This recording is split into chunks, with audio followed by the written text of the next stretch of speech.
لله رب العالمين وبه نستعين الصلاة والسلام على سيد العرب والعجم مولانا ومولى الثقلين جد الحسن والحسين المكي المدني القرشي الهاشمي مولانا أبي القاسم محمد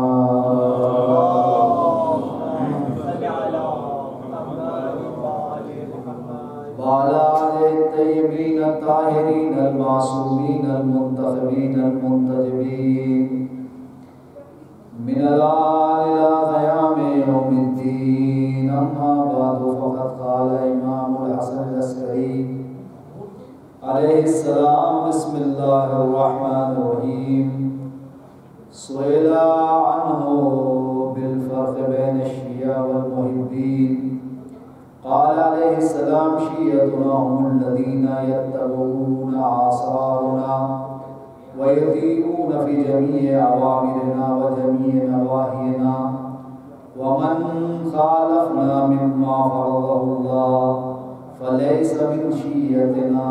صلى الله عليه وسلم.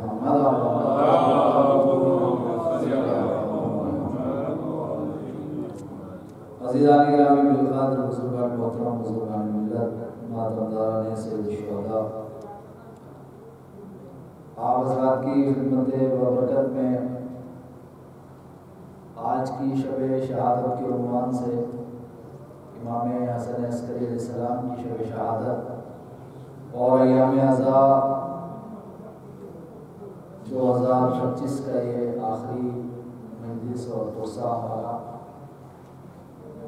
اور اس میں عنوان سخن جو ہم نے قرار دیا ہے امام یازدہم یعنی 11ویں امام کی حدیث مبارکہ کو قرار دیا ہے، اس لیے کہ شب شہادت ہے امام کی 11ویں امام کی، اور آج ہمیں یہ جو دو مناسبتوں کی مجلس ہے، ایک مناسبت امام کی شہادت کی ہے اور دوسری مناسبت اہل بیت اطہار کا مدینے میں پہنچنا ہے.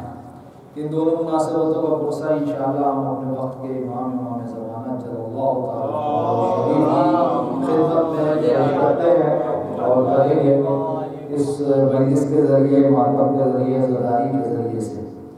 تو عزیزوں، آپ کی خدمت میں نے امام کی جو حدیث پڑھی ہے تو وہ ہمارے امام ہیں، 11ویں امام ہیں، جن کا نام جو ہے نامی حسن ہے، اور جن کا سب سے زیادہ مشہور لقب جو ہے وہ عسکری ہے، اور اس کو جو ہے کہ ہم ملا کر امام حسن عسکری کہتے ہیں. نام آپ کا حسن ہے، یعنی سلسلہ امامت میں آپ یہ دوسرے حسن ہیں. پہلے دوسرے حسن جو امام حسن مجتبیٰ یعنی دوسرے امام، اور پھر 11ویں امام یہ دوسرے حسن پورے اس سلسلے کی کڑی میں. امام حسن عسکری 232 ہجری میں مدینہ المنورہ میں متولد ہوئے، 10 ربیع الثانی کو یا 8 ربیع الثانی کو، 10 تاریخ بتاتے ہیں، کچھ لوگوں نے 8 لکھا ہے، لیکن ہجری 232 ہجری میں آپ کی جو ہے کیا ہے ولادت کی تاریخ جو ہے وہ ملتی ہے. شہادت آپ کی 8 ربیع الاول اور 260 ہجری. تو اگر ہم 60 میں سے 32 کو مائنس کر دیتے ہیں تو 28 یعنی 28 سال آپ کی عمر مبارک ہے.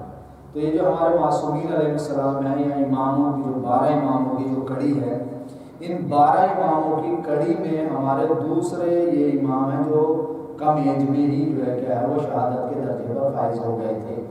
ان سے پہلے جو امام ہیں ہمارے 9 امام، ان کی عمر مبارک 25 برس بتائی جاتی ہے کہ آپ کو 25 برس کی عمر میں ہی شہید کر دیا گیا تھا، اور امام حسن عسکری علیہ السلام کو 28 برس کی عمر میں درجہ شہادت پر آپ فائز ہوئے اور آپ کو زہر کے ذریعے سے شہید کیا گیا.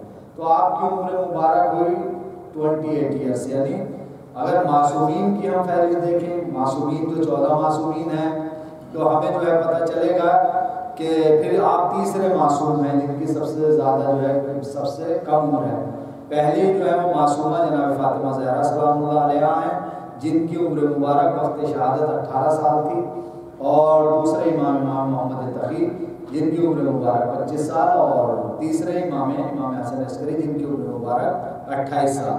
اب آپ اندازہ لگائیں 25 سال یا 28 سال جو ہے یہ عالم شباب ہی ہے، یعنی ہمارے اماموں کو عالم شباب میں ہی جو ہے کیا ہے شہید کر دیا گیا، اور شہزادی 18 سال کی عمر ہے، ان کے اوپر اتنے ظلم کیے گئے، وہ بھی ایام جو ہے کیا ہے وہ چل رہے ہیں ہمارے ساتھ میں، کہ پہلی ربیع الاول سے جو چلے وہ دن وہ جناب فاطمہ زہرا سلام اللہ علیہ کی مصیبتوں کے ہی دن ہیں، جناب فاطمہ زہرا سلام اللہ علیہ میں چلتا ہوا دروازہ، یہ سارے واقعات انہی دنوں کی جو ہے کیا ہے وہ ساری سلسلے ہیں۔ بہرحال یہ دوسری بات ہے، لیکن اب امام کی حدیث کی طرف ہم رخ کرتے ہیں، آہستہ آہستہ جتنی منزل آپ تک پہنچا سکتا ہوں میں پہنچاؤں گا، کچھ امام کی سیرت سے بھی آپ کی خدمت میں کچھ باتیں رکھوں گا، لیکن جو حدیث میں نے پڑھی ہے اس سے توجہ کا طالب ہوں کہ امام کیا ارشاد فرما رہے ہیں، یہ بہت جو ہے کیا ہے اہم چیز ہے۔ سوال یہ ہوا امام عسکری علیہ السلام سے سئل عنہ، یعنی امام سے سوال کیا گیا، کسی نے سوال کیا امام سے کہ مولا یہ بتائیے ما الفرق بین الشیعہ والمحبین، یعنی آپ کے شیعہ اور آپ کے محبوں میں فرق کیا ہے؟ یہ سوال امام سے ہوا کہ شیعہ اور محبین میں فرق کیا ہے، جو آپ کے شیعہ ہیں اور جو آپ کے محب ہیں اس میں فرق کیا ہے؟ دیکھیں ذرا سا اگر آپ متوجہ رہیں ہمیشہ کی طرح سے، آپ میرے ساتھی ہوتے ہیں، تو یہاں پر میں ایک جملہ آپ کی خدمت میں عرض کروں کہ سوال کرنے والے کو یہ پتا تھا، سوال کرنے والے کو اندازہ تھا اس بات کا کہ شیعہ الگ ہیں اور محب الگ ہیں، جبھی تو اس نے فرق معلوم کیا کہ شیعہ کسے کہتے ہیں اور محب کسے کہتے ہیں، یعنی اس کا مطلب یہ ہوا اگر ہم نتیجہ دیکھیں اور نتیجہ جو ہے کیا نکالیں اور تھوڑا سا غور کریں اس حدیث پر، تو ہمیں یہ پتہ چلے گا کہ ہر شیعہ جو ہے کیا ہے وہ محب ہوتا ہے، ہر شیعہ محب ہے، لیکن ہر محب شیعہ نہیں ہوتا۔ یہ جو ہے کہ اسی سے یہ اندازہ لگایا جا رہا کہ ما الفرق بین الشیعہ والمحب، آپ کے محب میں اور آپ کے شیعہ میں فرق کیا ہے؟ تو یہی جو ہے کہ اندازہ لگایا کہ جو بھی شیعہ ہے وہ چاہنے والا ہے، لیکن جو چاہنے والا ہے وہ ضروری نہیں کہ وہ شیعہ ہی ہو سکتا ہے کسی اور مسلک کا ہو، لیکن امام کو جو ہے وہ چاہتا ہو، اہل بیت کو جو ہے وہ چاہتا ہو، شیعہ ہونا اس کے لیے ضروری نہیں ہے۔ جیسے کہ میں آپ کی خدمت میں تھوڑا سا اور جملے کو بڑھا دوں تاکہ بات بالکل واضح ہو جائے، مثال کے طور پر جیسے ہر شیعہ کیا ہوتا ہے؟ مسلمان ہوتا ہے، بھائی ہر شیعہ کیا ہے؟ مسلمان ہے، اب ضروری نہیں ہے کہ ہر مسلمان شیعہ ہو، بھائی یہ ایسی شیعہ اور مسلمان، شیعہ اور محب کا بھی یہ لگا لیں۔ تو اب سوال، آپ سوال کی نوعیت دیکھیں، امام سے سوال کیا ہوا؟ سئل عنہ، سوال کیا ما الفرق بین الشیعہ والمحبین، یعنی شیعہ اور محب میں فرق کیا ہے؟ تو امام نے اس حدیث میں صرف شیعہ ہی کے بارے میں بتا دیا، محب کا تو کوئی تذکرہ ایسا نہیں ہوا۔ اب امام کیا فرما رہے ہیں؟ امام فرماتے ہیں کہ قال علیہ السلام شیعتنا، یعنی جو ہمارا شیعہ ہوگا، ان محب اور شیعہ میں جو ہمارا شیعہ ہوگا، ہم الذین یتبعون آثارنا، ہمارا جو شیعہ ہوگا وہ ہمارے نقش قدم کی پیروی کرنے والا ہوگا۔ کیا کہا امام نے؟ یعنی ہمارا شیعہ، شیعتنا، ہمارا جو شیعہ ہے وہ ہمارا جو نقش قدم ہے نا اس کی پیروی کرنے والا ہے۔ مطلب کیا ہوا؟ یعنی ہمارے بتائے ہوئے راستے پہ چلنے والا ہے، جو ہم نے راستہ اسے بتایا ہے، جو ہمارے نقش قدم ہے اس پر کون چلے گا؟ ہمارا شیعہ چلے گا۔ امام فرماتے شیعتنا، ہمارا شیعہ وہ ہے کہ جو من یتبعون آثارنا، یعنی جو ہمارے بتائے ہوئے راستے پر چلے گا، وہ کون ہوگا؟ ہمارا شیعہ ہوگا۔ یعنی امام کے نقش قدم پہ چلنے والا کیا کہلائے گا؟ شیعہ کہلائے گا۔ امام کے راستے پہ چلنے والا کیا کہلائے گا؟ شیعہ کہلائے گا۔ اب امام کا راستہ کیا ہے عزیزو؟ امام کا راستہ کیا ہے؟ امام کا راستہ بھی تو ہمیں پتہ ہونا چاہیے۔ امام کا راستہ کیا ہے؟ امام کا راستہ نماز ہے، امام کا راستہ روزہ ہے، امام کا راستہ زکوٰۃ ہے، امام کا راستہ حج ہے، امام کا راستہ خمس ہے، امام کا راستہ صلہ رحم ہے، امام کا راستہ شجاعت ہے، امام کا راستہ سخاوت ہے، امام کا راستہ ایمان ہے، امام کا راستہ ایمانداری ہے۔ یہ سارے راستے کیا ہیں؟ یہ سب امام کے راستے ہیں۔ تو اب امام نے کیا فرمایا؟ کیا کہ من یتبعون آثارنا، جو ہمارے نقش قدم پہ چلے گا وہ کیا ہوگا؟ ہمارا شیعہ ہوگا. تو فرق پوچھا ہے نا سامنے والے نے, تو پہلا فرق کیا بتایا امام نے, من یتبعون آثارنا, جو ہمارے راستے پہ چلے گا وہ کیا ہوگا, ہمارا شیعہ ہوگا. تو اس کا مطلب کیا ہوا, جب امام کے یہ راستے ہیں تو پھر امام کا راستہ جھوٹ کا راستہ نہیں ہے, امام کا راستہ چوری کا راستہ نہیں, امام کا راستہ برائی کا راستہ نہیں, امام کا راستہ غیبت کا راستہ نہیں, امام کا راستہ خیانت داری کا راستہ نہیں, امام کا راستہ دھوکے بازی کا راستہ نہیں ہے, امام کا راستہ صراط مستقیم سے ہٹنے کا راستہ نہیں ہے. یعنی یہ امام کا راستہ نہیں ہے. اگر کوئی شیعہ ہو کر ان راستوں کی طرف گامزن ہے تو پھر امام کی حدیث کے مطابق وہ شیعہ نہیں ہے. شیعہ کے لیے کیا کہا, شیعتنا یتبعون بآثارنا, شیعہ وہ ہے جو ہمارے نقش قدم پر چلتا ہے, ہمارے والے راستے پر چلتا ہے. ایک جملہ امام نے فرمایا. دوسرا جملہ فرماتے ہیں وَيُطِيعُونَ فِي جَمِيعِ أَوَامِرِنَا, اور وہ اطاعت کرنے والا ہوتا ہے ہمارے احکام کی. یعنی جتنے بھی احکام ہیں سب کا کیا ہوتا ہے, وہ اطاعت کرنے والا ہوتا ہے, اطاعت گزار ہوتا ہے. یعنی وہ کیا ہوتا ہے, فرمانبردار اور مطیع ہوتا ہے کائے کہ ہمارے امر کی. وَجَمِيعِ نَوَاهِینَا, اور جن چیزوں سے ہم نے روکا ہے اس سے کیا ہوتا ہے, ہمارا شیعہ رک جاتا ہے. یعنی اس کی طرف پھر وہ جاتا نہیں ہے, بلکہ کیا ہے, وہ اپنے آپ کو کیا کرتا ہے, جن چیزوں سے بھی امام نے منع کیا ہے ان سے کیا کرتا ہے, وہ اپنے آپ کو روک لیتا ہے. جن چیزوں کا حکم دیا ہے اس کا کیا کرتا ہے, وہ اتباع کرتا ہے. کون, ہمارا شیعہ. امام فرما رہے ہیں. اس کے بعد فرما رہے ہیں کہ وَمَنْ خَالَفَ مِمَّا فَرَضَ اللَّهُ فَلَيْسَ مِنْ شِيَّتِنَا. اب امام نے اگلا جملہ فرمایا وَمَنْ خَالَفَنَا, بس جس کسی نے بھی ہماری مخالفت کی ہے, مِمَّا فَرَضَهُ اللَّهُ, یعنی جو چیزیں اللہ نے فرض کی تھی اس کے اوپر, اس میں جس کسی نے بھی ہماری مخالفت کی فَلَيْسَ مِنْ شِيَّتِنَا, تو وہ ہمارے شیعوں میں سے نہیں. تو اس حدیث کا مطلب جو ہے کیا ہے, امام نے بتا دیا کہ شیعہ کسے کہتے ہیں. شیعہ وہ ہے جو امام کے نقش قدم کی اتباع کرے, امام کے نقش قدم پر چلے, ان کے اوامر یعنی ان کے حکموں کو جو ہے اطاعت کرے, جن چیزوں سے جو ہے کہ امام نے روکا ہے اس سے کیا ہو جائے, رک جائے. اگر یہ سب نہیں کر رہا, وہ مخالفت کر رہا ہے, خلاف ورزی کر رہا ہے, تو امام نے سیدھا کہہ دیا فَلَيْسَ مِنْ شِيَّتِنَا. یہ ایک حدیث ہے امام کی آپ کی خدمت میں رکھی. لیکن اب یہ جو حدیث ہے یہ ایک میزان ہے, ایک ترازو ہے. لیکن میں آپ کی خدمت میں ایک جملہ عرض کر دوں کہ اس حدیث کو ہمیں جو ہے اپنے لیے میزان بنانا ہے, ہمیں اپنے لیے میزان بنانا ہے اس حدیث کو. یہ نہیں کہ ہم نے یہ حدیث سن لی اور بیٹھے بیٹھے ہم جو ہے کیا ہے اپنے مومن بھائیوں کے لیے میزان بنانے لگے. یعنی میں ممبر پہ بیٹھا بیٹھا جو ہے اس حدیث کو یہ میزان بناؤں کہ ان کے اندر یہ چیزیں ہیں یا نہیں ہیں. نہیں, مجھے آپ کے لیے میزان نہیں بنانا ہے اس حدیث کو, آپ کو نہیں تولنا ہے مجھے اس حدیث پہ کہ آیا اس حدیث پہ آپ تل رہے ہیں یا نہیں تل رہے. مجھے اپنے آپ کو تولنا ہے پہلے کہ آیا میں اس حدیث پر, اس میزان پر برابر اتر رہا ہوں یا نہیں اتر رہا. اگر میں برابر نہیں اتر رہا تو پھر مجھے آپ کو تولنے کا کوئی حق نہیں ہے, آپ کو جو ہے کیا اس میزان پر لانے کا کوئی حق نہیں ہے. بلکہ کیا ہے, پہلے میں اس میزان پہ پورا اترتا ہوں یا نہیں اترتا. آپ کے بارے میں تو مجھے کوئی بھی حق نہیں ہے, کسی طرح کا بھی کسی مومن کو دوسرے مومن کے بارے میں کوئی بات کہنے کا حق نہیں ہے. کیوں نہیں ہے؟ کیونکہ ہر مومن جو ہے کیا ہے, نماز میت میں کیا کہتا ہے, 5ویں تکبیر میں ایک دوسرے مومن کے لیے کیا کہتا ہے, ہم کیا پڑھتے ہیں, اللہم انا لا نعلم منہ الا خیرا, اے پروردگار عالم ہم اس کے بارے میں خیر کے علاوہ کچھ جانتے ہی نہیں. تو جب خیر کے علاوہ ہم اس کے بارے میں کچھ جانتے ہی نہیں تو پھر ہم کیسے اس کو اس حدیث پہ تول لیں گے, اس حدیث پہ کیسے تول سکتے ہیں کہ یہ حدیث جو امام نے بیان کی ہے یہ میزان ہے دوسروں کے لیے, ہمارے لیے کوئی میزان ہی نہیں ہے. نہیں, پہلے اپنے آپ کو ہمیں دیکھنا ہے کہ ہم اس حدیث پر پورے اترتے ہیں یا نہیں اترتے. اگر اس حدیث پہ ہم پورے اترتے ہیں تو صحیح باب ہے. یعنی مطلب کیا ہوا, پہلے جملے کو بس سمیٹوں اور پھر بات کو جو ہے تھوڑا اور آگے لے کر جاؤں گا.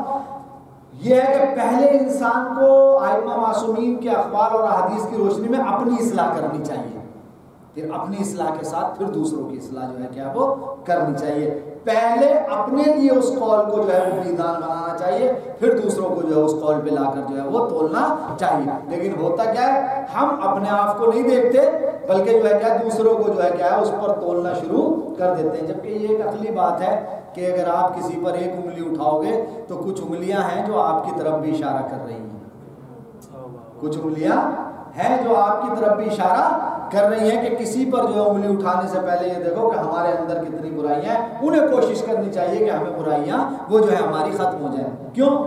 اس لیے کہ دیکھیں یہ جو ہے اپنی قوم، یہ آخری مجلس ہے تو ایک دو چیزیں جو ہے اس طرح کی میں بیان کر دوں، پھر انشاءاللہ جو ہے کیا ہے دیکھیں کب موقع ہے کب محل ہے، ٹھیک ہے۔ اور میں پہلے اعلان کر چکا ہوں اس دن بھی کہ آگے جو پروگرام ہوگا انشاءاللہ یہ 17 ربیع الاول کا، تو اس دن شورا کی باری ہے، انہیں سب کو اپنے اپنے جوہر دکھانے ہیں اس دن، اور میں اب بھی کہہ رہا ہوں کہ سب اپنی اپنی تیاری کر کے لائیے گا، جو نہ بھی پڑھتا ہے وہ بھی پڑھنے کی کوشش کرے، خاص کر یہ میرے بچے جتنے یہاں جوان ہی بیٹھے ہیں ان کو کوشش کرنی ہے کہ یہ اپنے پیپر پہ جو ہے نا ایک ایک دو دو قطعے جو ہے وہ قصیدے لکھ کر لائیں اور ماشاءاللہ سے یہاں پڑھیں، ٹھیک ہے۔ وہ دن سب کو اپنی جو ہے شاعری اور آواز کے جوہر انشاءاللہ دکھانے اور مصاب اور معجور ہونا ہے انشاءاللہ۔ میں تو صرف 2 منٹ یا 3 منٹ میں ہو سکتا ہے آپ کا شکریہ ادا کروں یا کوئی دعائیہ کلمات جو ہے وہ میں ادا کر دوں آپ کی محبتوں کے بدلے، ویسے آپ کی محبتوں کا تو کوئی بدل نہیں ہے لیکن دعا تو ہو سکتی ہے، ٹھیک ہے۔ تو اس دن جو ہے ابھی جہاں بھی آواز جا رہی ہے تیاری فل، یعنی ایک دم سے اپنی تیاری سے آئیے گا اور پڑھیے گا انشاءاللہ، ٹھیک ہے۔ ہمیں جو ہے ماشاءاللہ سے ابھی خوشی کو جو ہے امام کہتے ہیں خوشی کو خوشی کی طرح منانا چاہیے، غم کو غم کی طرح، تو انشاءاللہ یہ کوشش رہے گی ہماری۔ بہرحال یہ ہماری گفتگو چل رہی ہے، لیکن دیکھیے بات اصل یہ ہے جو میں کہنے جا رہا ہوں۔ ایک دن میں اس کو پڑھ ہی رہا تھا کہیں نا، تو یہ ہے کہ ہمارے اندر جو ہے نا ایک چیز یہ ہے کہ ہم کہتے ہیں پڑھا ہم نے کہ یہ بنی اسرائیل کی جو قوم تھی نا یہ بڑی ضدی تھی، ہاں بڑی بڑھ درم تھا بنی اسرائیل کی قوم، ہے نا، نہ ماننے والی نا۔ تو خالی ہم بنی اسرائیل پہ الزام دے رہے ہیں، صحیح ہے نا، ہم بنی اسرائیل پہ الزام دے رہے ہیں بڑی ہٹی تھی بڑی ہردم تھی۔ اگر اپنی طرف جائے کیا تھوڑا سا دھیان کرے نا تو اس سے رتی برابر فرق تھوڑی ہے ہمارے اندر، بہت سے مورد ہیں ایسے۔ یہ قوم تو ایسی ہی ہو گئی نا کہ ہم کہتے ہیں وہ ضدی تھے وہ ہٹی بہت تھے وہ مانتے نہیں تھے بات کو، ہم کہاں ماننے ہیں، ہم نے کون سی بات مان لی کسی کی ماننے؟ ہمیں تو اپنی قوم میں یہ دکھائی دینے کو مل رہا، اگر جملے جو ہے کیا بھاری اور گرا نہ گزرے معاف کیجیے گا بزرگان ذرا مجھے، اور جو میرے ساتھ کے ہیں ان کے لیے جو ہے کیا ایک مشورہ کہ ہمیں تو یہ دیکھنے کو مل رہا کہ جہاں پر اپنے معاملات ہیں اس قوم میں، اپنے جو ذاتی معاملات ہیں، وہاں جو ہے کیا ہے یہ قوم خوب جو ہے کیا ہے مزے کر رہی ہے، اپنے کے کسی کے پروگرام میں جانا عقیقے میں جانا تو سب مل کے جا رہے ہیں، کسی کے شادی کے ولیمے میں جانا نا تو سب مل کے جا رہے ہیں۔ یہ آپ جو ہے نا ذرا اس کو ذہن میں لائیے گا جو جملے میں کہہ رہا ہوں کہ ایسا ہوتا ہے یا نہیں ہوتا، ٹھیک ہے، کیا ہے وہاں جا رہے ہیں۔ اگر مان لو کوئی کاروبار کی بات چل رہی تو کاروبار بھی مل کے کر رہے ہیں، مان لو جاپان کی مثال اگر کوئی گاڑی خریدنی تو ایک دوسرے کے مشورے سے بھی خرید رہے ہیں، یعنی کوئی اختلاف نہیں ہو رہا، لیکن ہو کیا رہا ہے جس دروازے پر اتحاد کا درس دیا جا رہا تھا وہاں آ کے اختلاف ہو گیا۔ جو دروازہ کھلا ہی اتحاد کے لیے ہے، جو دروازہ بنا ہی ہے اس پر کہ یہاں پر آ کر اتحاد کیا جائے، تو اپنی قوم کا تو المیہ یہ ہو گیا کہ وہاں جو ہے کیا ہے وہ اختلاف ہو رہا ہے۔ مثلا اگر کسی کو آج مرثیہ نہیں پڑھنے دیا گیا تو وہ دوسری پارٹی بنا کے کھڑا کر دے گا اس کے مقابلے میں۔ اگر نوحے میں ذرا سی بھی جو ہے کیا ہے کچھ گڑبڑی ہو گئی نا تو نہیں بھائی کل سے نوحہ نہیں پڑھنا، انجمن سنگت الگ ہی لگے گی۔ اگر کوئی اور معاملہ جو ہے کیا ہے کسی امام بارگاہ میں یہاں پر آ کر ہو گیا نا تو دوسرا ہی جو ہے کہاں کہیں کو کھیل کرنا ہے۔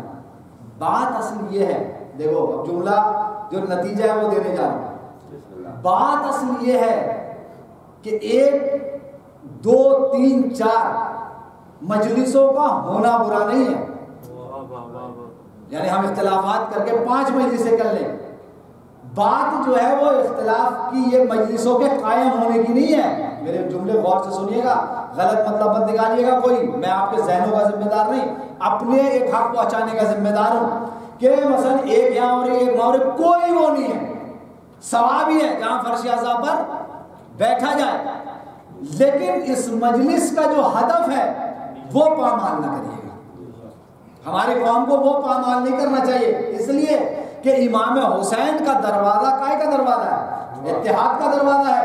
اگر اسی اتحاد کے دروازے کو اختلاف کا دروازہ بنا دیا گیا تو اس کا تو مقصد ہی فوت ہو جائے گا۔ بھائی مقصد فوت ہو جائے گا نہیں ہو جائے گا؟ مقصد فوت ہو جائے گا، تو پھر جس مقصد ہے جو امام حسین کا، تو وہ ہمارے پاس کہاں رہ جائے گا؟ نہیں رہے گا نا، ختم ہو جائے گا۔ جو ایک علوی کو، ایک مولائی کو، ایک شیعہ کو کیسا ہونا چاہیے؟ وہ علوی جو بھی علوی ہو اسے عملی ہونا بہت ضروری ہے۔ ایک علوی کو عملی ہونا بہت ہی ضروری ہے، لیکن مسئلہ یہ ہے جتنے علوی ہیں وہی عملی نہیں ہے۔ مشکل تو یہاں ہے، ہر آدمی جو ہے کیا وہ فرعون بنا بیٹھا، ہر آدمی کے اندر فرعون ہے، لیکن فرعون تو ہے ہر آدمی، اور ہر آدمی کا مصر بھی الگ ہے۔ بھائی ہر آدمی فرعون ہے اور اس کے اندر جو اس کا مصر بھی الگ ہے۔ یاد بھائی اب مصر کیسے الگ ہے؟ ہر آدمی کے اندر فرعونیت ہے۔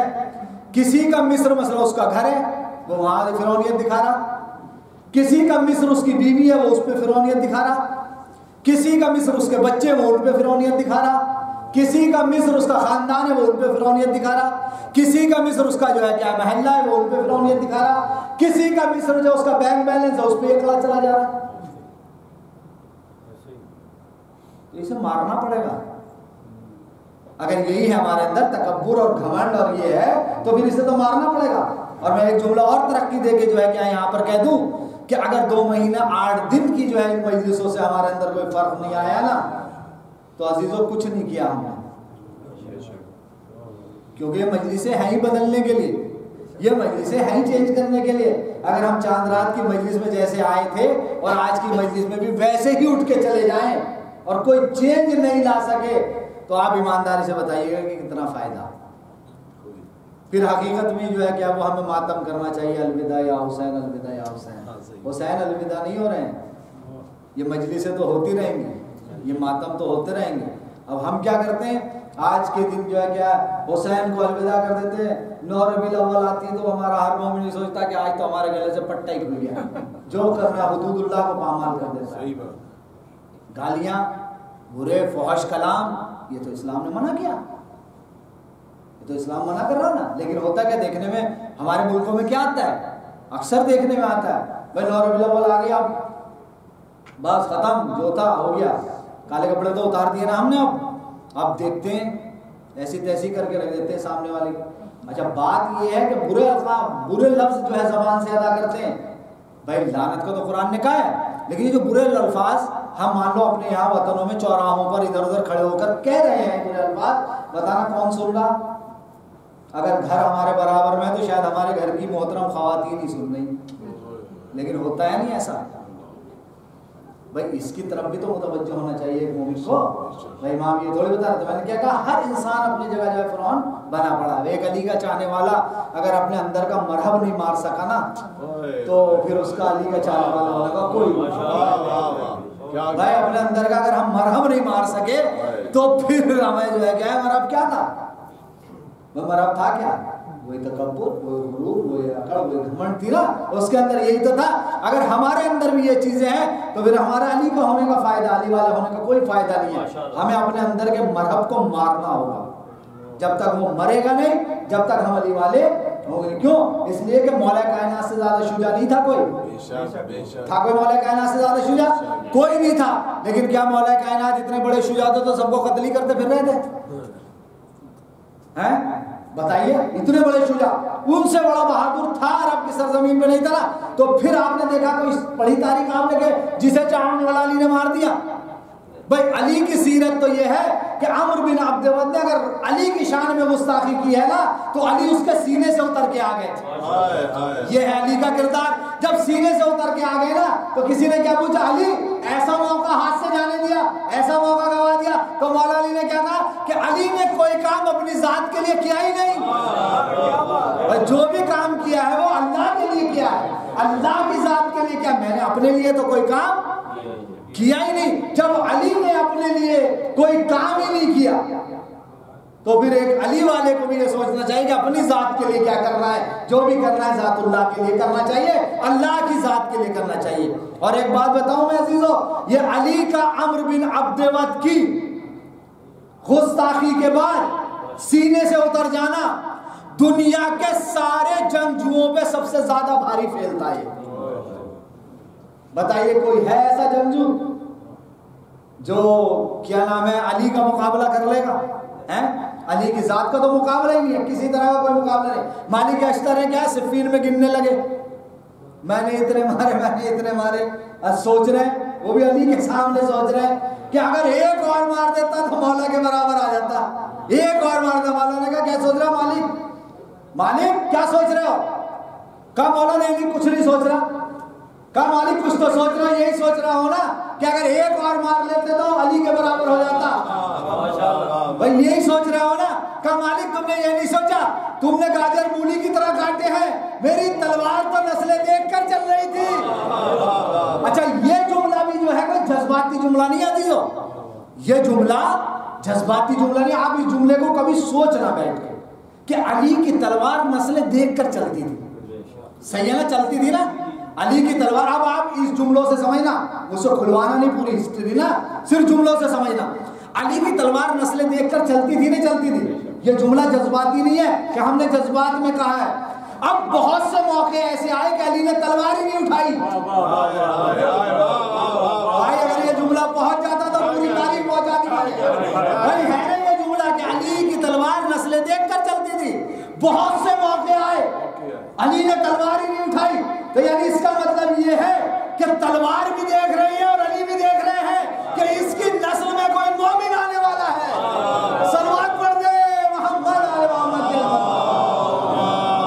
یہ ہے عزیزو، ذرا سا جو ہے کیا ہے، بس میرا آپ سے جو ہے ایک التماس، ایک مؤدبانہ جو ہے کہ آپ چھوٹے بھائی کی طرح کہ ہمیں اپنے آپ کو بدلنا ہے، واقعی اپنے آپ کو علوی بنانا ہے، اپنے آپ کو علی کا پیروکار بنانا ہے، جیسا کہ امام حسن عسکری علیہ السلام نے کیا فرمایا؟ امام حسن عسکری نے کیا فرمایا جب ان سے سوال کیا گیا کہ شیعہ اور مہم میں کیا فرق ہے، تو امام نے کیا فرمایا؟ ہمارا شیعہ وہ ہے جو ہمارے نقش قدم پہ چلنے والا ہے، ہمارے دکھائے ہوئے راستے پہ چلنے والا ہے۔ ہمارا شیعہ وہ ہے جو ہمارے حکم کی اطاعت کرتا ہے، ہم نے جن چیزوں سے منع کیا ہے ان سے کیا ہو جاتا ہے، وہ رک جاتا ہے۔ اور کہا کہ اگر کوئی ایسا ہے جو ہماری مخالفت کر رہا ہے ان چیزوں میں، جس چیزوں میں کیا ہے اللہ نے جو ہے جو فرض کی ہے، تو کیا کہا فلیس من شیعتنا، وہ ہمارا شیعہ نہیں، پھر وہ ہمارا شیعہ نہیں ہے۔ یہ کون کہہ رہا؟ یہ امام حسن عسکری کہہ رہے ہیں۔ امام حسن عسکری کی اگر آپ علم کی طرف آ جائیں، آپ ان کے معجزات کی طرف آئیں، تو ایک ہی ایسا راوی ہے جس کے کم سے کم 4 5 6 واقعے تو مجھے ابھی یاد ہیں آپ کے سامنے، اور میں ایک آپ پڑھوں گا بھی، ٹھیک ہے، کیونکہ مناسبت کے اعتبار سے تو پڑھنا ہے۔ یہ ایک میرا طریقہ کار ہے کہ کچھ حدیث پڑھی جائے اور کچھ جو ہے ان کی سیرت سے بھی جو ہے کیا وہ مجھے آپ تک پہنچانی ہے باتیں۔ اب سیرت ان کی، علم کا آپ پڑھیں، ان کا جو ہے کیا ہے، آپ شجاعت کو دیکھیں، ان کے کرم کو دیکھیں، آپ کے اور باقی معجزات دیکھیں، امام کی عطا کو دیکھیں، تو پھر ہمیں پتہ چلتا ہے کہ ہمارے ائمہ کی یہ زندگی ہے۔ امام کا علم ہے، ایک شخص ہے امام محمد ابن عیاش اس کو نقل کرتے ہیں اس روایت کو کہ بہت سارے جو ہے لوگ بیٹھے امام کے چاہنے والے اور امام کی تعریفیں کر رہے ہیں، امام کی تعریفیں کر رہے ہیں، فضائل بیان کر رہے ہیں، تو اس بزم میں امام کا چاہنے والا نہیں تھا، وہ دشمن تھا۔ وہ کہنے لگا تم اپنے امام کی اتنی تعریفیں کر رہے ہو، میں ایک جو ہے کیا ہے وہ کام کرتا ہوں، اگر انہوں نے اس کا جو ہے حل نکال دیا تو پھر میں مان جاؤں گا کہ آپ کے امام یہ ہیں۔ تو جو چاہنے والے تھے انہوں نے کہا بسم اللہ، سو بسم اللہ کیا ہے؟ تو وہ کہتا ہے جو امام کو نہیں چاہتا تھا، امام کا دشمن تھا، کہتا ہے کہ میں ایک سفید کاغذ پہ بغیر روشنائی سے اپنے کچھ سوال لکھتا ہوں، اگر اس کے جواب تمہارے امام نے دے دیے تو میں مان جاؤں گا۔ تو جو چاہنے والے تھے انہیں ڈری کس بات کروں گا، بسم اللہ لکھو۔ اس نے لکھے، امام کی جو خدمت میں وہ ورقہ گیا، تو اب یہ کیا ہے اس کا، امام نے صرف جواب ہی نہیں لکھے تھے بلکہ اس کے سوال بھی لکھے تھے۔ یہ امام حسن عسکری کی بات ہو رہی ہے، اب آج انہیں کی بات ہوگی تھوڑی دیر تک، ٹھیک ہے؟ کیا کہا؟ اب آپ کو میں ذرا سا سستی اتارنے والا ہوں اس جملے پہ نا، سست نہیں ہونے دوں گا. تو کیا کہا کہ سوال ہی نہیں، وہ جواب ہی نہیں، بلکہ کیا لکھے تھے؟ سوال لکھے تھے، ٹھیک ہے؟ وہ جو جس پہ امام نے سوال کے ساتھ جواب لکھے تھے نا، اس پہ پتہ کیا کیا تھا؟ اس پوچھنے والے کا نام لکھا، اس کے باپ کا نام لکھا، اس کے دادا کا نام لکھا، اس کے سگل دادا کا نام لکھا. یہ امام نے لکھا. اب جب امام نے لکھ دیا نا، اب جب اس کے پاس وہ ورقہ پہنچا، اس نے پڑھا، اس نے دیکھا، اب جیسے ہی دیکھا وہ ایمان لے آیا. کیا ہوا؟ وہ کلمہ پڑھ بیٹھا اور ایمان کا محب ہو گیا. روایت آپ نے سن لی. اب جملے سنیے گا جو تھوڑا سا میں آپ کی خدمت میں ہدیہ کرنا چاہوں. ہو گئی روایت ختم. اس نے ورقہ دیکھا، سوال دیکھے، سوال تو نے سوال بھی لکھ دیا امام نے، جواب بھی جو ہے کیا لکھ دیا. اب جیسے ہی اس نے پڑھا تو وہ کیا ہو گیا؟ مسلمان ہو گیا. نام بھی لکھ دیا، ولدیت بھی لکھ دی. اب اس واقعے کا کچھ بھی پس منظر ہو، لیکن ایک جملہ آپ کو متوجہ کرانا چاہتا ہوں اس طرح. دیکھیں امام نے سوال بھی لکھ دیے، جواب بھی لکھ دیے، لیکن بہتر تو یہ ہوا کہ امام نے اس کے نام کے ساتھ اس کی ولدیت بھی لکھ دی. اب جملہ سنیے، اب جملہ جو کہنے جا رہا ہوں، کیا لکھ دی؟ اس کی ولدیت بھی لکھ دی. اگر امام اس کی صحیح ولدیت نہ لکھتے تو یہ ایمان نہیں لے کے آتا. بھائی نہیں، آپ نے محسوس نہیں کیا اس جملے کا، آپ نے اندازہ نہیں. بھائی امام اگر اس کی صحیح ولدیت نہ لکھتے تو یہ ایمان لے آتا؟ کبھی ایمان نہیں لاتا. اس نے دیکھا انہوں نے تو میری بھی ولدیت صحیح لکھ دی، میرے تو باپ کی بھی ولدیت صحیح لکھ دی، میرے تو دادا کی بھی جو ہے ولدیت صحیح لکھ دی. تو یہ کیا ہو گیا؟ ایمان لے کر آ گیا. تو اب حدیث رسول پڑھ لیجئے کہ اہل بیت سے محبت وہی کرتا ہے جو صحیح النسب ہوتا ہے. صلوات پڑھ دے محمد آل محمد کے عظمت پر. یہ ہے امام حسن عسکری. امام حسن عسکری ایک ہے ابو ہاشم جعفری. ابو ہاشم جعفری نا امام کے صحابی ہیں اور بہت زیادہ امام کے ساتھ رہے، بہت امام کے ساتھ بہت رہے. حتیٰ کہ ان کے بارے میں ہوتا ہے کہ آپ امام علی نقی علیہ السلام کے بھی صحابی تھے، ابو ہاشم جعفری. اچھا یہ جو لفظ جعفری ہے تو اس سے تھوڑا سا جو ہے کیا ہے آج کے دور میں اشتباہ ہو جاتا ہے کہ جعفری یہ کہتے ہیں نا یہ جعفری. تو یہاں پر اشتباہ تھوڑا یہ ہوتا ہے کہ کوئی اگر جو ہے بس ہمارے اہل سنت بھائی ہیں اور وہ جو ہے کیا ہے شیعہ ہو گئے تو انہیں ہم آگے لکھتے ہیں کہ یہ جعفری ہیں. ایک تو جعفری اسے لکھا جاتا ہے، ایک لکھا جاتا ہے جو امام جعفر صادق علیہ السلام کی اولاد سے اسے جعفری، ٹھیک ہے محمد والا. یہ دو. اچھا یہ جو تھے ابو ہاشم جعفری یہ کون تھے؟ کیا یہ ان دونوں میں سے کوئی تھے؟ نہیں. ان کے بارے میں ملتا ہے یہ ان دونوں میں سے نہیں تھے، نہ یہ چھٹے امام کی اولاد تھے، نہ یہ جو ہے کیا ہے ادھر سے ادھر جو ہے وہ منتقل ہوتے. جعفری میں کہا جاتا نہیں، بلکہ ان کے بارے میں ملتا ہے کہ یہ جناب جعفر طیار کی اولاد میں سے. جناب جعفر طیار جو مولا کائنات کے بھائی ہیں ان کی جو ہے کیا ہے اولاد میں سے. تو انہیں کیا کہا جاتا ہے؟ ابو ہاشم جعفری. ابو ہاشم جعفری کے بہت سے واقعات ہیں. اگر دو چار پڑھوں گا تو آپ سوچیں گے مولانا آج نہیں یاد کر کے آئے کیا، لیکن پڑھوں گا میں متوجہ کرانے کے لیے آپ کو کافی ہے. ابو ہاشم جعفری امام کی جو ہے کیا ہے وہ ساتھ چل رہے امام کے ساتھ. یہ کتاب ہے الساقف فی المناقب، اس طرح کی کتاب، اس میں ہے یہ بات. امام بھی جا رہے ہیں سواری پہ، ابو ہاشم جعفری بھی جو ہے کیا ہے امام کے ساتھ جو ہے وہ چل رہے ہیں. تو جب امام وہ کہتے ہیں کہ امام آگے آگے ہیں، میں ان کے پیچھے پیچھے جا رہا ہوں امام حسن عسکری کے. تو کہا پیچھے چلتے چلتے میرے ذہن میں جو ہے ایک سوال یہ آیا کہ میرے اوپر اتنا قرضہ ہے، میں نے قرضہ لے رکھا ہے، میرا قرضہ کیسے اترے گا، میں اس قرضے کو کیسے پورا کروں گا. آج کل کوئی کام بھی جو ہے کیا اچھا سا نہیں چل رہا، اصل میں میرا قرضہ کیسے اترے. وہ ابھی یہ سوچ کے امام کے پیچھے پیچھے چل رہے ہیں کہ کوئی راہ حل ایسی مل جائے کہ میرا قرضہ اتر جائے. تو وہ کہتے ہیں کہ اسی اثنا میں امام کی سواری رکی، امام کی سواری رک گئی. امام کی سواری رکی تو میری بھی رکی. جب امام کی سواری رکی تو امام نے، اب یہ روایتوں میں جملوں کا فرق ہے لیکن مفہوم ایک ہی ہے کہ امام نے جو ہے اپنا عصا سے، امام نیچے نہیں اترے، عصے سے کی نوک سے زمین پر ایک دائرہ بنایا، یعنی لائن سی بنائی یا لائن کھینچی، اور لائن کھینچنے کے بعد یہ کہا کہ اے ابو ہاشم جعفری انزل، اتر جاؤ نیچے، خضو، اٹھا لو، اقتل، اور چھپا لو۔ کیا کہا امام نے کہ یہ نیچے جاؤ، اترو، یہ جہاں میں نے نشان لگایا ہے اسے زمین پہ سے مٹی ہٹاؤ اور جو چیز ہے اسے اٹھاؤ اور چھپا لو۔ ابو ہاشم جعفری کہتے ہیں کہ میں اترا، اتر کے میں نے مٹی ہٹائی، تو میں نے جیسی مٹی ہٹائی تو وہاں سے مجھے ایک جملہ روایت میں لکھا ہوا ہے کہ سونے کی کشتی ملی، اور ایک جگہ لکھا ہوا سونے کا ایک ٹکڑا ملا۔ کہا کہ وہ میں نے لیا، لینے کے بعد اپنے جوتوں میں اسے کیا کر لیا، چھپا لیا، چھپا کے جو ہے وہ ہم چلنے لگے۔ ابو ہاشم جعفری کہتے ہیں کہ ہم چلنے لگے۔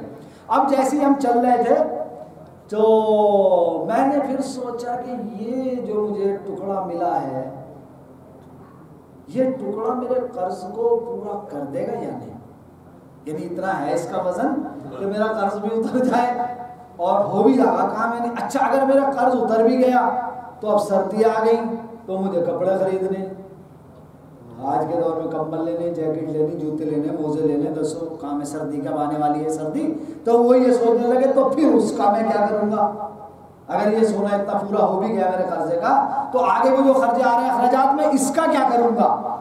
تو ابھی وہ کہہ رہے کہ میں سوچ ہی رہا تھا کہ اتنے میں نے دیکھا پھر امام کی سواری رکی، امام نے جو ہے کیا پھر اپنا سا لیا، زمین پر دائرہ بنایا، پھر وہی جملے کے اترو، اسے ہٹاؤ مٹی کو، اٹھاؤ اور چھپا لو۔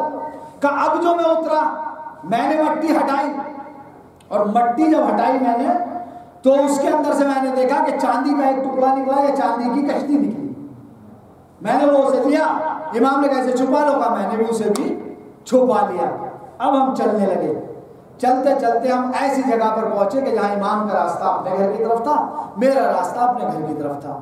اب میں چلتا رہا، چل کے جب میں گھر آیا اپنے، تو گھر جب میں پہنچا اور گھر پہنچ کر میں نے اس سونے کے ٹکڑے یا کشتی کا جو وزن کیا تو اس کا وزن اتنی ہی قیمت کا تھا جتنے میں میرا قرض ادا ہو جائے۔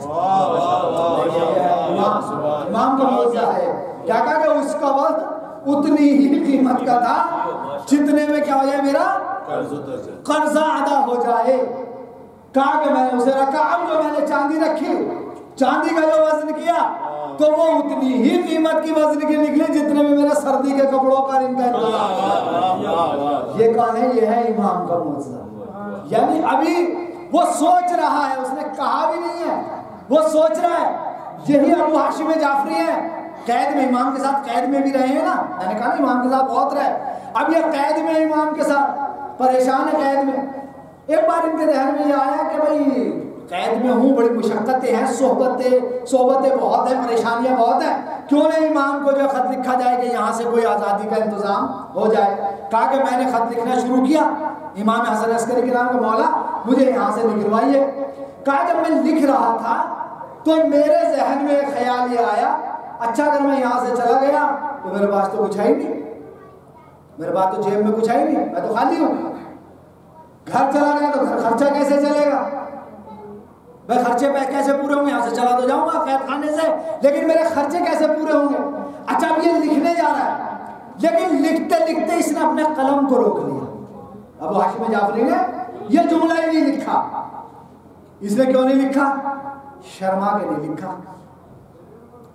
شرما گیا کہ امام سے کیا لکھوں، ابھی تو قید کی رہائی کی بات کر رہا ہوں، ابھی ان سے خرچے کا بھی لکھ دوں ہے، تو یہ شرما گیا۔ بہرحال یہ شرما گیا، اس نے لکھا ہی نہیں۔ وہ خط امام تک پہنچا، امام نے اس کا جواب دیا۔ امام نے کہا ابو ہاشم جعفری تم جو ہے آج ظہر کی نماز اپنے گھر پڑھو گے۔ امام نے کیا کہا کہ تم آج ظہر کی نماز کہاں پڑھو گے؟ اپنے گھر پڑھو گے۔ کہا بھی میں پڑھ ہی رہا تھا، دیکھا تو کہ دربان چلا رہا جو زندان ماں نے۔ کہا کہ ابو ہاشم جعفری تمہیں رہائی ہوگی۔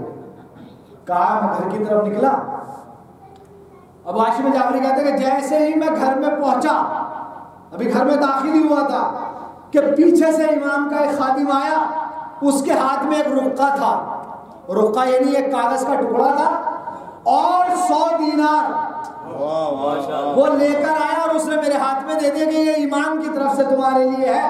ابو ہاشم جعفری کہتا ہے کہ میں نے جو اس رقعے پر دیکھا تو کیا لکھا تھا؟ اے ابو ہاشم جعفری ہم سے مانگتے میں شرمایا مت کرو. یہ بڑا عجیب جملہ ہے، عجیب و بڑا گہرا جملہ ہے. امام نے کیا کہا کہ ہم سے مانگتے میں شرمایا مت کرو. تو یہ اسی ابو ہاشم جعفری کے لیے نہیں تھا بلکہ اپنے سارے چاہنے والوں کے لیے تھا کہ ہم سے مانگنے میں تکلف نہیں کرنا، ہم سے مانگنے میں شرمانا نہیں. اگر ہم چاہیں تو یہ زمین اپنے اندر کے سارے خزانے الٹ کے رکھ دے. یہ ہے امام کی منزل. کیا کہا کہ ہم سے مانگنے میں شرمانا نہیں. اب جملے سنیے گا ذرا متوجہ ہو کے، یہاں سے جو میں جملے کہنے جا رہا ہوں تاکہ ایک پیغام بھی مجلس کا پھر پہنچ جائے. امام نے کہا ابو ہاشم جعفری ہم سے مانگنے میں شرمانا نہیں. اچھا ہماری ہے کیا کیفیت آج کل ہمارے ہم مومنین کی؟ ہم مومنین کی مشکل یہ ہے کہ ہم امام سے مانگتے ہوئے شرماتے ہیں. کیوں شرماتے ہیں؟ اس لیے کہ ہم جو ہے امام کو بھی عام مومن کی طرح سمجھتے ہیں. بھائی عزیزوں نہیں پہنچے آپ ابھی میرے ساتھ. ابھی ہم کیا ہیں امام کو بھی عام مومن کی طرح سمجھتے ہیں. کیا سمجھتے ہیں؟ اگر میں نیر بھائی سے جو ہے کیا ہے 10 مان مانگ لوں پتہ نہ دے یا نہ دے. اب یہ سوچ رہے ہم پتہ نہیں دے یا نہ دے، دے یا نہ دے کیا ہوگا. اس میں جو ہے کیا ہے آدمی سوچ رہا ہے اسی منزل پہ، امام کو بھی سوچ رہا ہے. بھائی سنو، کبھی بھی جملہ سنیے گا، کبھی بھی جیسا ہم سوچتے ہیں کہ سامنے والا دے گا یا نہیں دے گا، اب سامنے والے کا کیا ہوتا ہے؟ بہت سے ایسے بھی ہوتے ہیں مومنین دینے والے مخیرین، ان کے اندر ایک فیلنگ اور آ جاتی ہے. جملے سنیے گا یہ بھی، جو مخیر ہوتے ہیں نا کار خیر کرنے والے، ان کے اندر بھی ایک چیز آ جاتی ہے. وہ کار خیر کرتے کرتے سوچتے ہیں یا سارے کار خیر ہم ہی کریں، کوئی اور بھی کر لے. ہوتا ہے ایسا ہے سارا جو ہے کیا برڈن ہم پہ ڈل گیا، کوئی اور بھی کر لے. تو عزیزوں میں کہتا ہوں کبھی بھی ہمیں اس ترازو کو وہاں نہیں لانا چاہیے جو یہ ہم مومنین میں سمجھتے ہیں نا، شرم کرتے ہیں. دیکھیں بخیل سے مانگنا الگ ہے، نہ دینے والے سے مانگنا الگ ہے. ہو سکتا ہے وہ دے یا نہ دے، یا دے نہ ہو ایک ٹائم وہ آپ کو آگے نہ دے، لیکن اگر امام کی بارگاہ میں جا کے مانگو گے تو وہ اتنا دے دے گا جتنا تم نے مانگا نہیں ہے. ایک صلوات پڑھ دے محمد علیہ محمد کے محمد. یہ ہے امام کی منزل. تو مانگنے میں امام سے نہیں شرمانا چاہیے، مانگنے میں مولا سے نہیں شرمانا چاہیے. مولا سے تو بے تکلف مانگو، بے شرم و حیا کے مانگ لو جو کچھ مانگنا ہے. اگر مانگو گے تو وہ ضرور دیں گے. چلو یہ بھی ہو گیا، 2 باتیں ہو گئی ابو ہاشم جعفری کی. ایک اور سن لیجئے پھر جو ہے دوسری طرف جو ہے کیا ختم کی طرف لاؤں گا. ابو ہاشم جعفری بیٹھے، آج ان پہ ہی ہوگی گفتگو. بیٹھے ہیں حضرت، اب یہ بیٹھے بیٹھے سوچ رہے ہیں کہ امام سے سوال کیا جائے، امام حسن عسکری سے سوال کیا جائے. اب سوال کیا ہے ان کا؟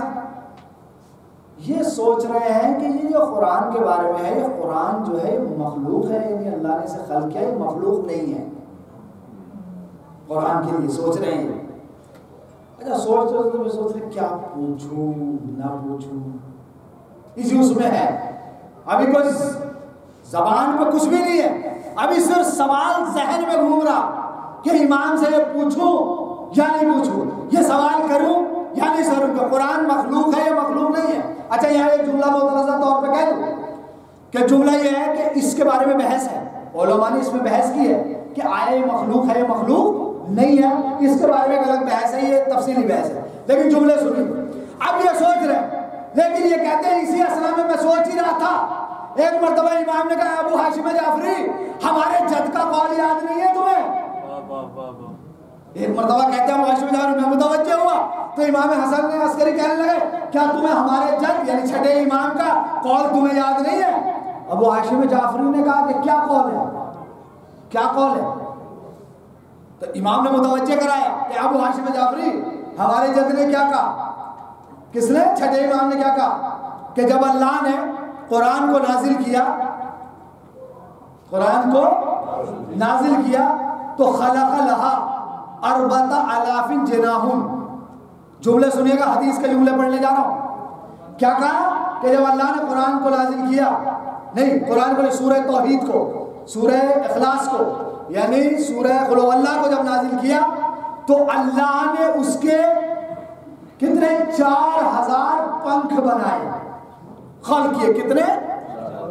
4000 پنکھ، 4000 یعنی پر بنائے. کتنے؟ اربعۃ آلاف جناح. جناح کہتے ہیں پنکھوں کو، یعنی جو ہے کیا ہے 4000 جو ہے کتنے بنائے؟ پنکھ جو ہے کیا ہے اللہ نے بنائے. ٹھیک ہے، کس میں؟ جب اللہ نے جو ہے کیا سورہ قل هو اللہ کو جو ہے کیا خلق کیا، نازل کیا تو اس کے لیے 4000 جو ہے پنکھ جو ہے خلق کیے. تو اب خلق والی بات تو یہاں سے آ گئی نا امام کی. ٹھیک ہے، اب آگے چلیے. کہا کہ پھر وہ کہتے ہیں کہ مما تمر، جب بھی کوئی ملک، تمر الملک بالملائکۃ اللہ، جب بھی کوئی ملک اس کے سامنے سے گزرتا تھا، ٹھیک ہے، تو کیا کرتا تھا وہ؟ گزرتے ٹائم وہ خضوع اور خشوع کے ساتھ اس کے سامنے جھکتا تھا. اس عظمت میں کیا بتایا گیا کہ جب بھی کوئی ملک جو ہے کہ گزرتا تھا تو کیا ہوتا تھا؟ اس سورہ قل هو اللہ کے سامنے کیا ہوتا تھا؟ اس کے سامنے کیا ہے؟ وہ جھکتا تھا. اب سوال یہ ہوا کہ جھکتا کیوں تھا؟ وجہ کیا تھی جھکنے کی؟ تو کہا کہ ھذا من نسبت اللہ، اس سورے کو اللہ سے نسبت ہے. وہ سورہ قل هو اللہ کا تو ترجمہ یاد ہے نا سب کو. اسے سورے کو کیا کہا جاتا ہے؟ سورہ توحید. توحید کا مطلب کیا ہوا؟ یعنی اللہ کی وحدانیت. صحیح ہے نا؟ یہی ہے نا. یعنی اس کی وجہ کیا تھی؟ یہ جھکنے کی وجہ کیا تھی؟ جب بھی کوئی ملک گزرتا تھا تو خضوع و خشوع کے ساتھ کیا ہے؟ اس کے سامنے جھکتا تھا. جب بھی گزرے گا تو کیوں ہوتا تھا؟ ھذا نسبت الرب، یہ پروردگار عالم کی سورے کے ساتھ کیا ہے؟ نسبت ہے. پھر میں دوہرا دوں یہ جملہ، اس سورے کے سامنے کیوں جھکتا تھا آدمی؟ جو ملک کیوں جھکتا تھا؟ کیونکہ اس سورے کو کس سے نسبت تھی؟ اللہ سے. یعنی یہ ہے سورہ اخلاص، یہ ہے سورہ توحید. اس میں وحدانیت کا اعلان ہے، اس میں وحدانیت کا پرچار ہے، اس میں اللہ کی وحدانیت کو بیان کیا گیا. یعنی اللہ کی نسبت ہے اس سورے میں. تو ملک کیا ہوتے تھے؟ یہاں جھکتے تھے، رکتے تھے، جھکتے تھے. ٹھیک ہے نا؟ اب ایک حدیث پڑھنے جا رہا ہوں آپ کی، آپ بیدار ہیں، میرے ساتھ متوجہ ہیں. اب سنیے، عبداللہ ابن عباس، اس کے حوالے بھی حدیث کے میرے پاس بہت ہیں. کل بھی میں نے جو ہے رانا کنار صاحب کے یہاں بیٹھا تھا میں، تو میں نے گوگل پہ بھی دیکھ رہا تھا، ویسے تو میرے